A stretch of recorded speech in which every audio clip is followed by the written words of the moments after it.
Hello guys, welcome to my channel. இன்றைக்கி நம்ம என்ன வீடியோ பார்க்க போகிறோன்னா, வண்டலூர் ஜூக்கு போகணும்ல அந்த வீடியோ தான் பார்க்க போகிறோம். அதில் ஃபஸ்ட்டு பார்ட் பார்க்காதவங்க போய் பார்த்துட்டு வாங்க. இது செகண்ட் பார்ட்டு. இப்போ நம்ம டிஃப்ரெண்ட் கைண்ட் ஆஃப் பேர்ட்ஸ் தான் பார்க்க போகிறோம். அதில் ஃபஸ்ட்டு ஒன்று வந்து பச்சைக்கிளி, க்ரீன் பேரட். பறவை இனங்களிலே எது புத்திசாலின்னு கேட்டால் நம்ம பச்சைக்கிளியை தான் ஃபஸ்ட்டு சொல்லுவோம்.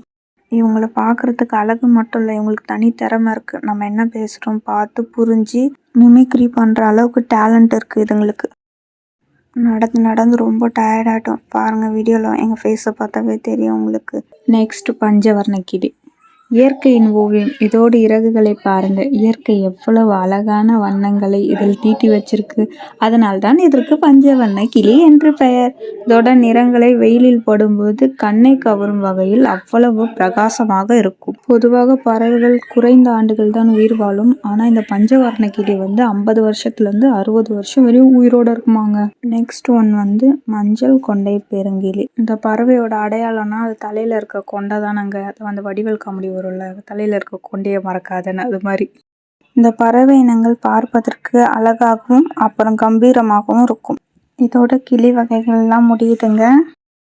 அப்புறம் போகிற வழியில் பார்த்தா மான் இருந்தது. கிட்ட பார்த்தோம். பாப்பா பார்த்துட்டு ஓவர் எக்ஸைட்மெண்ட்டு பார்த்துட்டு சிரிச்சுக்கிட்டு பூனையை கூப்பிட்ற மாதிரி மானை பார்த்துட்டு கூப்பிட்டுட்டு இருக்காங்க மேடம். அது எப்படி வரும்?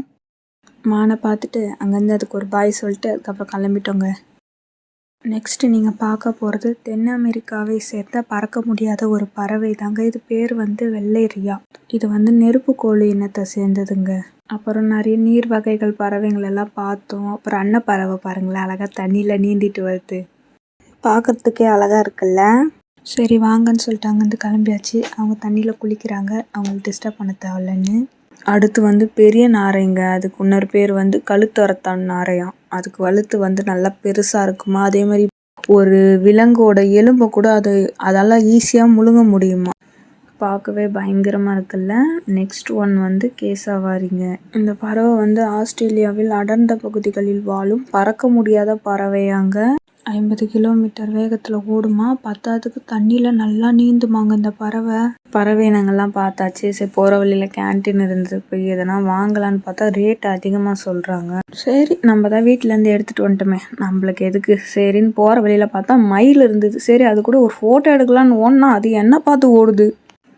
ஓகே காய்ஸ், இதோட செகண்ட் பார்ட் முடியுது. நெக்ஸ்ட் வீடியோ தேர்ட் பார்ட்டில் கண்டினியூ பண்ணுறேன். இந்த வீடியோ பிடிச்சிருந்தா உங்களுக்கு லைக் பண்ணுங்கள், சப்ஸ்கிரைப் பண்ணுங்கள். நெக்ஸ்ட் வீடியோவில் பார்க்கலாம். Okay bye. வீடியோ எப்படி இருக்குன்னு கமெண்ட் பண்ணுங்கள்.